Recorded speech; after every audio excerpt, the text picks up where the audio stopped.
जन्माष्टमी, जिसे कृष्ण जन्माष्टमी या गोकुलाष्टमी भी कहा जाता है, भगवान श्री कृष्ण के जन्मोत्सव के रूप में मनाई जाती है। ये हिंदू धर्म का एक प्रमुख पर्व है और इसे भगवान विष्णु के 8वें अवतार श्री कृष्ण के जन्म की स्मृति में मनाया जाता है। श्री कृष्ण का जन्म अधर्म, अन्याय और अत्याचार का नाश करने और धर्म की स्थापना के लिए हुआ था। अभी तक आपने हमारी YouTube चैनल सेम महेर ब्लॉग को सब्सक्राइब नहीं किया है तो ऐसी ही पौराणिक कथाएं देखने के लिए हमारी YouTube चैनल सेम महेर ब्लॉग को सब्सक्राइब करें। वीडियो को लाइक और शेयर करें ताकि ऐसे ही मजेदार वीडियो आप देख सके। मथुरा नगरी के राजा उग्रसेन का पुत्र कंस था, जो अत्यंत बलशाली और अत्याचारी था। उसने अपने पिता उग्रसेन को बंदी बनाकर मथुरा का राज्य हड़प लिया था। कंस की बहन देवकी का विवाह यदुकुल के वासुदेव के साथ हुआ था।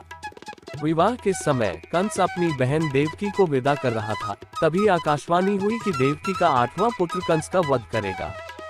इस भविष्यवाणी से कंस अत्यंत भयभीत हो गया और उसने देवकी और वासुदेव को बंदी बना लिया।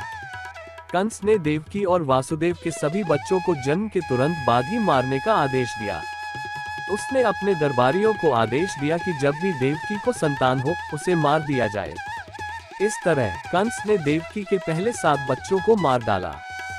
जब देवकी के गर्भ में 8वां पुत्र था, तब भगवान विष्णु ने वासुदेव और देवकी को दर्शन दिए और कहा कि वह स्वयं उनके पुत्र के रूप में जन्म लेंगे। आधी रात को भाद्रपद मास के कृष्ण पक्ष की अष्टमी तिथि को भगवान श्री कृष्ण ने जन्म लिया।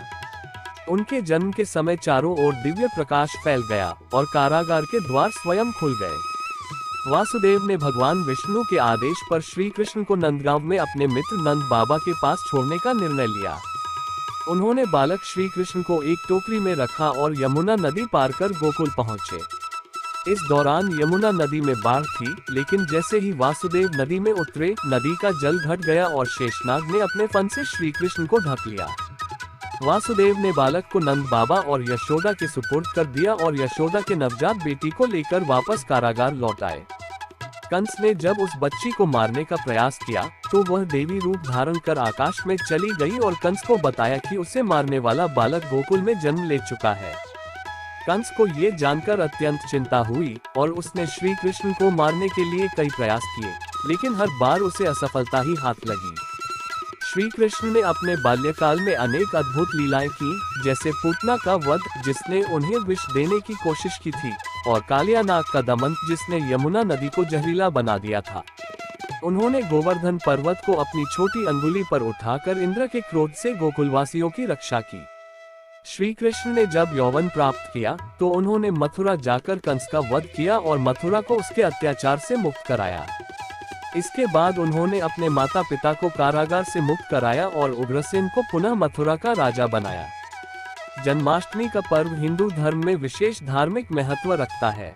ये दिन भगवान श्री कृष्ण के जीवन और उनके द्वारा स्थापित किए गए धर्म के सिद्धांतों की याद दिलाता है।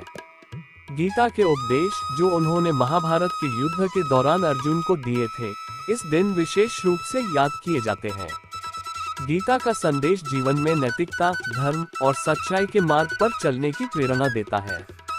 इस दिन भक्त उपवास रखते हैं, जो आमतौर पर दिन भर चलता है, और रात्रि को भगवान श्री कृष्ण के जन्म के समय पारण किया जाता है। भक्त रात्रि 12 बजे तक जागते हैं, जब श्री कृष्ण का जन्म माना जाता है। मंदिरों में श्री कृष्ण के बाल रूप की पूजा होती है और झूलों में श्री कृष्ण की मूर्तियों को सजाया जाता है। भक्त माखन मिश्री का भोग लगाते हैं, जो श्री कृष्ण का प्रिय माना जाता है। जन्माष्टमी के अवसर पर मथुरा, वृंदावन और गोकुल जैसे स्थानों पर विशेष उत्सव मनाए जाते हैं।